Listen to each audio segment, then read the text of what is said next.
I'm not just packing for a road trip. I'm preparing for an adventure. An adventure through the back roads, the woods, the quiet corners of humanity. The intention for this trip is connection, not with just the people that I meet, but with myself, nature, my breath, what it means to be human. I want to listen. I want to ask the questions that matter. I don't care what side you're on. I don't care what your political beliefs are. I don't even care what your favorite color is. I want to get to know the human underneath all of that. The human that cries and laughs and just wants to be understood. Through everything, the people, the pain, the moments that tried to squeeze the life and love out of me, I chose to keep it alive. I'm still an advocate for love, for connection, for truth. And I've turned my pain into purpose. And now I'm taking that purpose on the road. This isn't just a road trip, it's a loop of connection, healing, and what it means to be human together.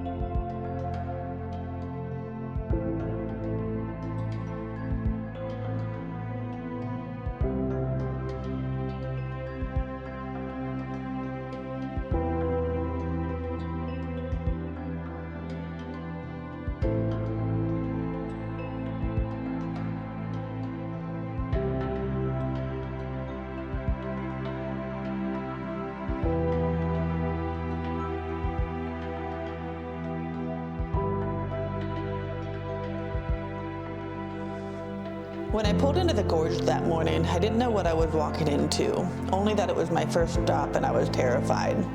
A woman alone in the middle of nature, not yet sure if I could trust the road ahead or the people that I'd meet. I noticed that a man pulled in shortly after me. We were both tying our hiking shoes at the same time, which felt like a small, uncertain connection. So I was lost in the gorge, the cliffs, the stillness, the sound of the water below. When I heard a wow, for a moment, my body froze. Instinct, fear.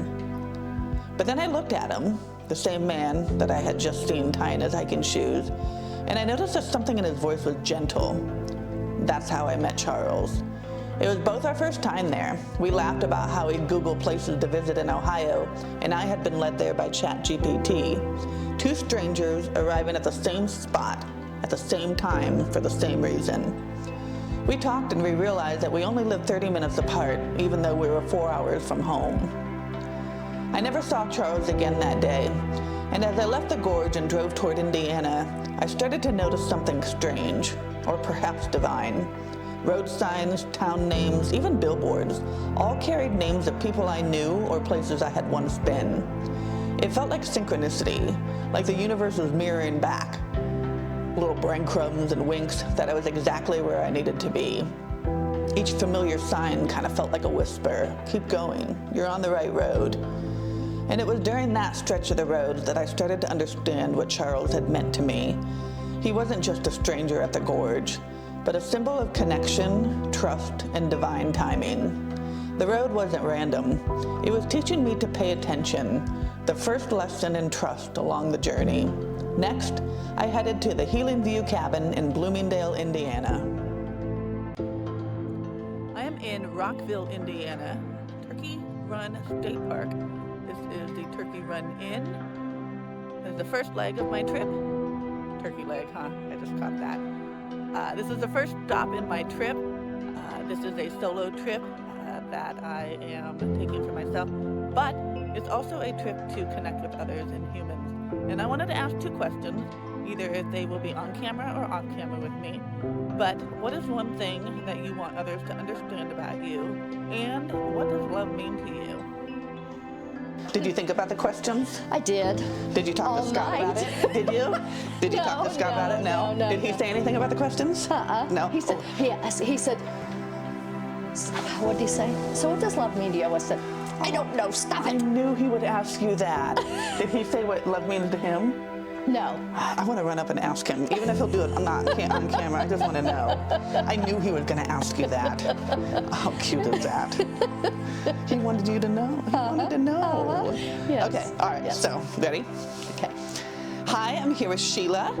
You and your husband Scott own this beautiful cabin. So I told you about my road trip, my documentary, and I gave you the questions. So I'm ready to know, what is something that you would like other people to understand about you? I would like people to understand that I am a very passionate person, and I am 110% into my passion, whether it's my job, whether it's this cabin, and making sure that it is 100%. So where do you think, do people not understand that passion? Like, why do you feel like you would want people to understand that? Do you feel that you're not seen or heard as far as that goes? No. Okay. I think in my life everyone sees that, sees the passion, so sharing that passion with everyone that comes here. Ah, got it. So you have the passion and you want to share it. Yes. I yes, see. yes. Okay. And showing it through the property. Yeah, got it. And the little things that mean something to They people. do mean something. I Yes. agree. Not knowing what they're going to come into when they get here, I think that's the joy for me, knowing what I've left for them, something special, to try to figure out each guest individually, whether it's the children and their play or things in here, or leaving something special So for you the want people to children. know that you put a lot of thought Yes. and care into everything you do, like you Yes. said. Okay. Yes. All right. So Yes. the second question is, what does love mean to you? So love to me is being genuine, being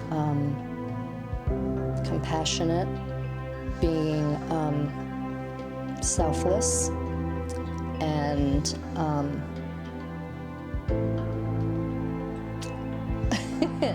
I don't expect anything from anyone. So true Giving. unconditional love. Yes, unconditional. Yes. Yes. I like that. More, I'm a giver, not a taker. I'm always. Do you about practice someone self-care? else. I do. Like you mentioned, the cabin heals you, so this backyard obviously is Yes. something that calls you. Yes, I will come over and just sit in the rocker over here, just to enjoy the presence I will say I myself. love all the rocking devices. I Yes. mean, that's very healing and soothing to the nervous Yes. system, so I've been Yes. doing it all over the property. So Yes. speaking of the property, let's start talking about that. So tell us a little bit about the cabin. We built this cabin with the hopes that you would come with your special someone, bring your family, bring your children, and enjoy all the activities here for the kids outside and inside. Just your alone time, being one-to-one, back to nature, and away from all the electronic devices. And there are many things to do here. That we have the state parks, we have shopping, we have antiques. You will not want to leave the cabin once you're here.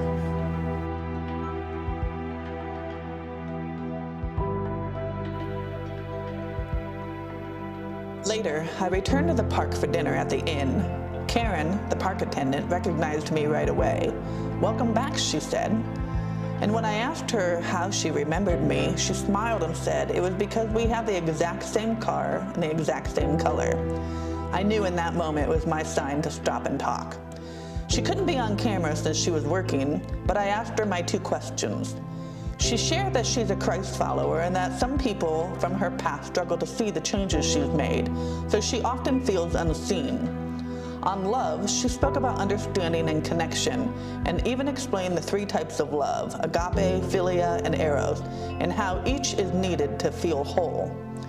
She told me more about her life. She retired from the state post office, works 3 jobs, and cares for her husband battling cancer.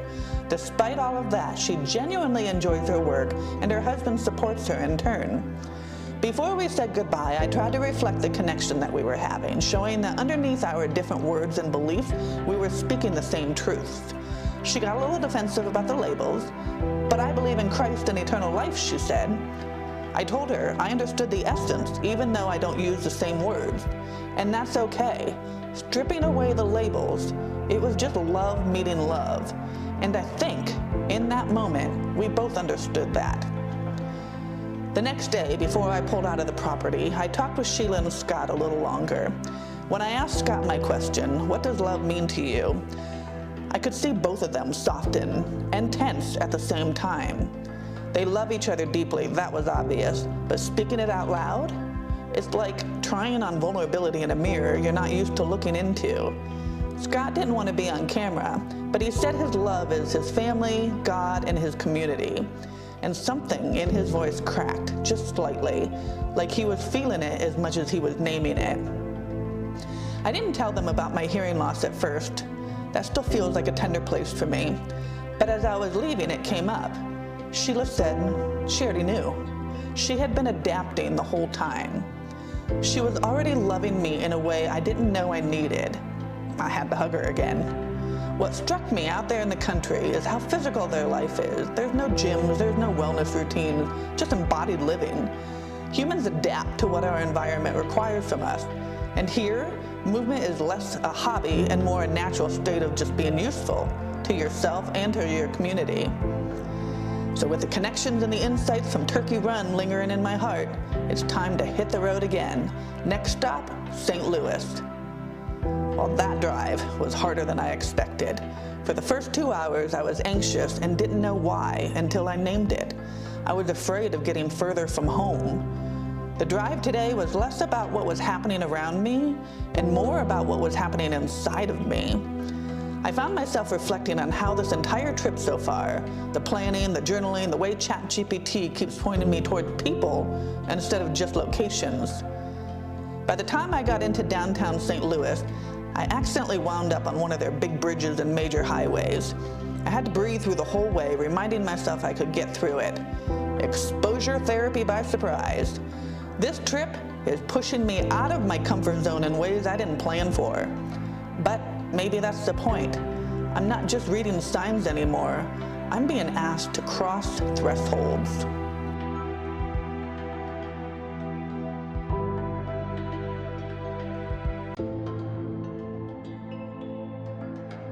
Hey, I am here in St. Louis, Missouri, and had a little connection with you, Kayla. You had mentioned you're here. How long have you lived here? I've lived here all my life. Okay, all right. Well, I felt a little connection with you when I checked in, and I came back down and I told you my whole idea, and you said you wanted to be a part of it. Sure. So let's get on with the question.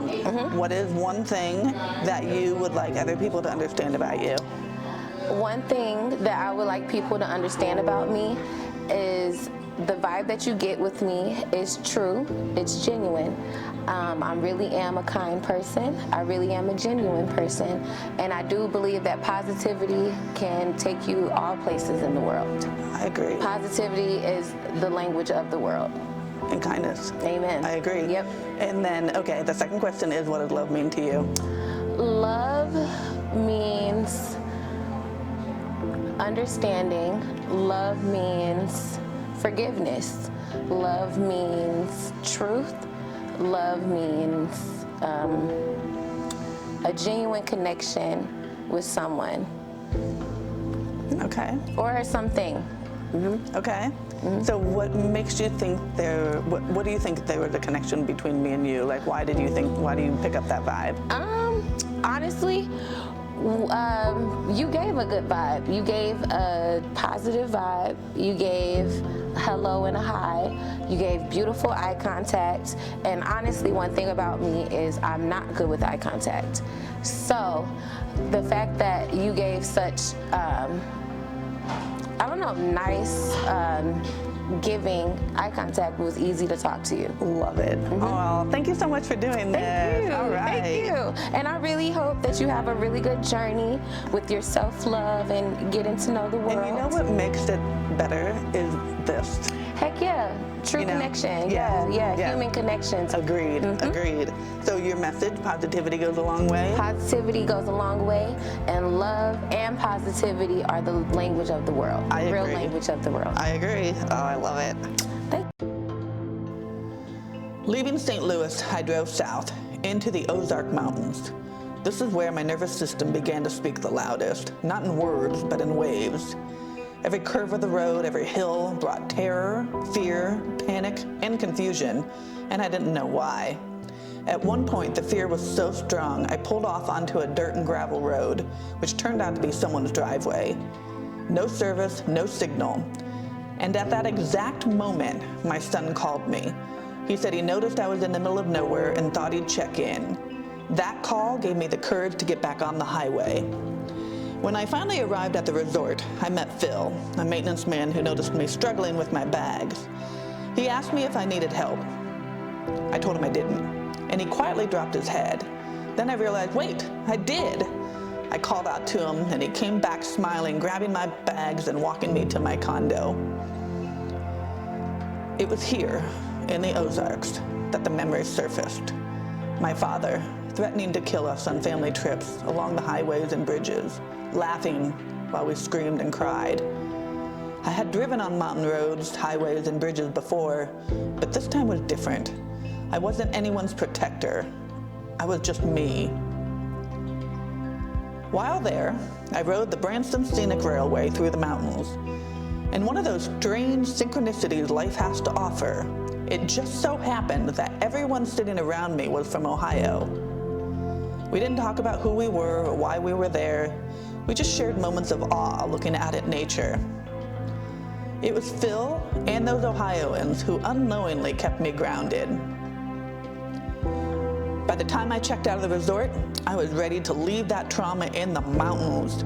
I took every piece of what I'd learned, every person, every mile, and I drove out of the Ozarks, minute by minute, hill by hill, towards southern Illinois. And by the time I reached the edge of the mountains, something in me had shifted. The road that once terrified me had become my teacher. Each mile unwinding what my body had carried for decades. So I drove toward Illinois to my next stop, and that's where I met Tammy and Lyle at the Davies School Inn Bed and Breakfast. While I was in the Ozarks, ChatGPT reminded me, I am the author now. That insight carried me through the mountains, the bridges, the winding roads. Every mile, every memory that surfaced was preparing me for this moment. When I arrived at the old school-turned inn, Lyle gave me a tour. And as he showed me the green room, ironically called the reading and writing classroom, a room that I had booked long before my trip without knowing its significance, my eyes fell on the sign above the sink. I trust the next chapter because I know the author. It hit me. This wasn't just a room. It was confirmation of what my nervous system and mind had been learning along the road. This classroom wasn't just a place to stay. It was a place to integrate, reflect, and claim the story I've been writing all along. Green, the color of growth, renewal, and heart-centered healing. A classroom, something I had never fully had as a child. A place to slow down, reflect, and finally write my own story. Here, I wasn't reliving trauma. I was witnessing my own liberation in real time. Every conversation, every synchronicity had led me to this classroom of self-authorship.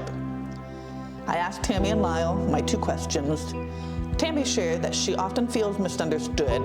Their family is very independent and they don't live close to their children, and sometimes she feels judged as a mother for that distance. Lyle wanted people to know he's had a hard life, but he's used it as a teacher to learn, to grow, and to help others. When I asked what love means to them, they said it's their family, it's each other, knowing that no matter what happens, there's always someone there to love and support you. They were nervous to be on camera, like so many others I've talked to about doing podcasts, so I captured their story through conversations and photos instead. When I shared my idea for this documentary, Lyle's eyes lit up. He ran to get the journal he'd kept years ago from a solo backpacking trip, filled with stories and photos of the people that he had met along the way. Seeing that, I felt unexpected comfort. We were on the same path. Two people documenting our journeys, facing our stories, and noticing how life unfolds in synchronicity. It was time to continue the journey to my last stop before home, Cincinnati. During the drive, I took a wrong turn and found myself on another bridge. A detour that became a revelation. This time, I slowed down and I let my eyes roam, and I was struck by the sheer beauty. I wanted to feel grounded, yet I was given a room on the 17th floor. I had planned to eat at the ground floor restaurant, but it was closed. Instead, I was guided, or perhaps gently nudged, into the revolving 18th floor restaurant with panoramic windows framing the city below. When I asked the hostess for a table away from the windows, she looked at me quizzically. My nervous system tensed, and for a moment I wanted to run. But throughout this journey, ChatGPT had helped me understand that this was exactly how it was meant to happen. This was the final piece. I had made it. I could finally sit, eat a proper meal, something I hadn't done all trip, and let the view, the accomplishment, and the release wash over me. Every road, every mile, every bridge I had crossed without fear had brought me here. So overlooking the river, I realized I had arrived, not just at a destination, but at a new relationship with my body, my courage, and my healed self. When I planned this road trip, I had imagined a simple solo getaway to the mountains, some quiet time to reflect and breathe, a celebration after surviving a house fire and selling my home. I never expected it to be so much deeper, a journey into my past and a return to myself. I never imagined it would take 1,964 miles, 6 states, and one very determined heart. My daughter's nightly phone calls and my son checking in kept me grounded, present, and connected along the way. This trip wasn't meant to re-traumatize me. It was meant to let my body finally feel what it had carried and locked away for decades. The roads that once terrified me became the roads that healed me. Throughout this journey, ChatGPT became more than a tool. It became a mirror for my process, helping me plan, organize my thoughts, and translate what my nervous system was feeling into words that I could understand. In many ways, it became part of the healing conversation itself. Yet, it was the people I met along the way who kept me moving forward. I faced fear, embraced it, and discovered strengths I hadn't known I possessed. I learned that trauma can live in the body, and that true liberation doesn't come from forgetting. It comes from feeling, from witnessing, and from finally claiming your story. I am the author. The mountains, the rivers, the roads, the classrooms, the people I met, they were all part of this curriculum, this journey into presence, courage, and love. As I neared home, I couldn't hold it in. Tears streamed down my face. I couldn't believe I had made it. Home had once felt impossibly far away, a destination I feared I might never reach. Even though this journey is over, the work of living fully with courage, presence, and love continues. I am the author of my life, and every day is a new chapter waiting to be written. So as this documentary comes to a close, this hug is more than an AI image. It's a meeting of past and present, of hurt and healing, of a child finally being recognized and held. My adult self hugging my 6-year-old self.